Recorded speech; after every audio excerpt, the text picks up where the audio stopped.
శాలువాలు కప్పించుకుంటున్నాం మనం. ఎందుకు ఉందా? ఇందులో ఉందా? అది లోకం.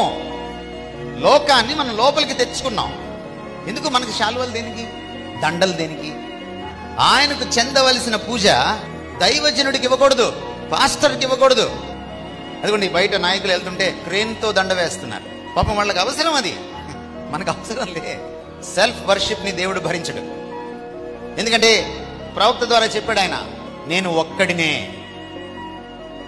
నా వంటి దేవుడు మరొకడు లేడు. ఏమిటి అద్వితీయుడు అంటే? అద్వితీయుడు అంటే మీకేమీ అర్థమైంది? రెండోవాడు లేడు, ఒక్కడే. రెండోవాడు ఉంటే మహిమను పంచుకుంటాడు. దైవజనుడికి ఏ గతి పడుతుంది? ఏ దైవజనుడికి?